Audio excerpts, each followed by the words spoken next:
एक तरफ ममता बनर्जी पर एफआईआर हो चुकी है, दूसरी तरफ अभिषेक बनर्जी को सीआईडी का नोटिस आ गया है।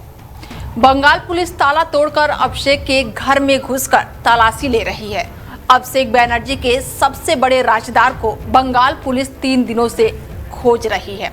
सवाल यह है कि उस राजदार के पास अभिषेक के ऐसे कौन से राज है जिस पर एक्शन से अभिषेक बनर्जी घबराए हुए हैं।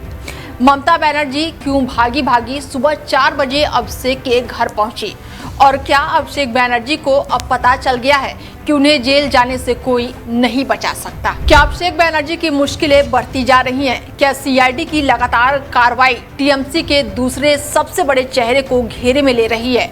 क्या उनके करीबी सहयोगी सुमित रॉय की तलाश जांच एजेंसी को किसी बड़े खुलासे तक पहुंचा सकती है? और आखिर ममता बनर्जी को अभिषेक के घर जाने की जरूरत क्यों पड़ गई? इन्हीं सवालों के बीच बंगाल की राजनीति में घमासान मचा हुआ है। अभिषेक बनर्जी के खिलाफ जांच का दायरा लगातार बढ़ता हुआ नजर आ रहा है।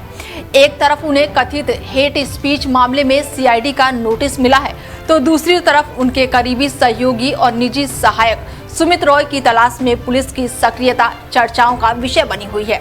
सवाल यह है कि आखिर सुमित रॉय की तलाश क्यों जांच एजेंसी इतनी अहमियत से कर रही है। सूत्रों के मुताबिक पुलिस को जानकारी मिली थी कि सुमित रॉय अभिषेक बनर्जी के कालीघाट स्थित आवास के आसपास मौजूद हो सकते हैं। इसी के आधार पर पुलिस ने वहां पहुंचकर तलाशी अभियान चलाया। हालांकि सुमित रॉय वहां नहीं मिले, लेकिन सवाल उठ रहा है कि आखिर पुलिस को ऐसी सूचना कहां से मिली और सुमित रॉय अब तक जांच एजेंसी की पहुंच से दूर क्यों हैं? अब सवाल यह है कि क्या सुमित रॉय के पास ऐसे दस्तावेज या जानकारियां हैं जो जांच की नई दिशा दे सकती है, और क्या यही वजह है कि उनकी तलाश तेज कर दी गई है? इसी बीच अभिषेक बनर्जी को एक और नोटिस मिला है।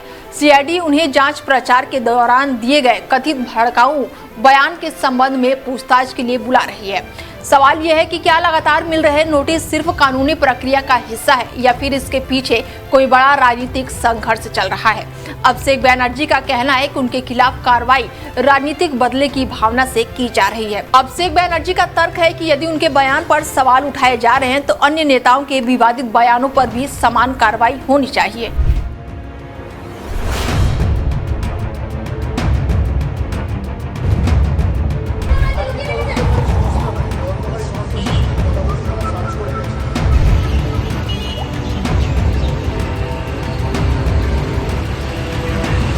फिलहाल अब सवाल उठ रहा है कि क्या सुमित रॉय की तलाश जांच में कोई बड़ा मोड़ लाएगी? क्या सीआईडी की पूछताछ के बाद से अभिषेक बनर्जी की मुश्किलें और बढ़ जाएंगी? और क्या ये सिर्फ राजनीतिक टकराव है या फिर जांच में कोई ठोस सबूत सामने आने वाला है?